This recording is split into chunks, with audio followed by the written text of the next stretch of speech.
तो जब हम किसी से नहीं मिल पाते तो हम उसको अपने आसपास महसूस करने लगते हैं। तो मैंने उस पे लिखा है कि मैं तुमसे मिल लेती हूँ, जो कुछ इस प्रकार है।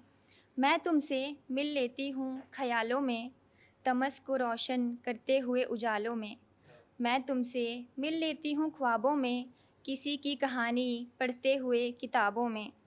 मैं तुमसे मिल लेती हूँ गज़लों में, तुम पर लिखी मेरी नज़मों में। मैं तुमसे मिल लेती हूँ तस्वीरों में, मेरे हाथ में रेखांकित तुम्हारे नामाक्षर की लकीरों में। मैं तुमसे मिल लेती हूँ फूलों में, मुस्कुराते हुए कपोलों के गुलों में। मैं तुमसे मिल लेती हूँ विलाप करते हुए, हाले ज़िंदगी पर संताप करते हुए। मैं तुमसे मिल लेती हूँ रात की खामोशी में, निष्प्राण होती हुई देह की बेहोशी में। मैं तुमसे मिल लेती हूँ गर्मी की तपन में, कठोर होती सर्दी की ठिठुरन में।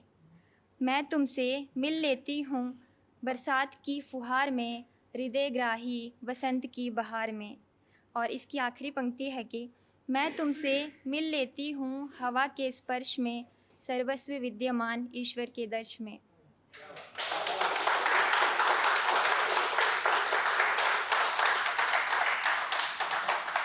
एक और कविता है जो अभी हाल ही में लिखी है मैंने, कि तुम तक ही सीमित रह गया लिखना मेरा, काश तुम समझ पाते इसके पीछे चुपचाप सिसकना मेरा।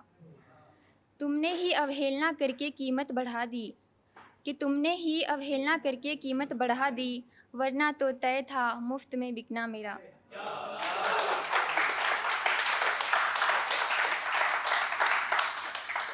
तुम्हें श्रेष्ठ अनुभव कराने के लिए खुद को हमेशा तुम्हारे बाद ही रखा, कि तुम्हें श्रेष्ठ अनुभव करवाने के लिए खुद को हमेशा तुम्हारे बाद ही रखा, नहीं तो तुम भी देखते सितारों की तरह चमकना मेरा।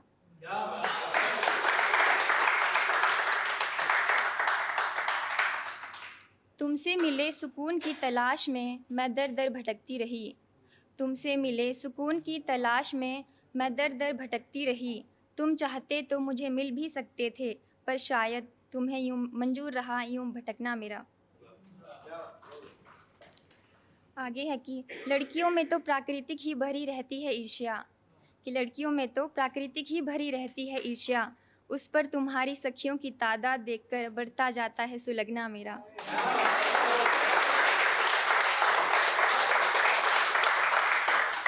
और आखिरी पंक्ति है कि ये बिल्कुल भी लाज़मी नहीं है तुम्हारे खिताब पर, ये बिल्कुल भी लाज़मी नहीं है तुम्हारे खिताब पर, कि खुदा के होते हुए भी जारी है बिखरना मेरा।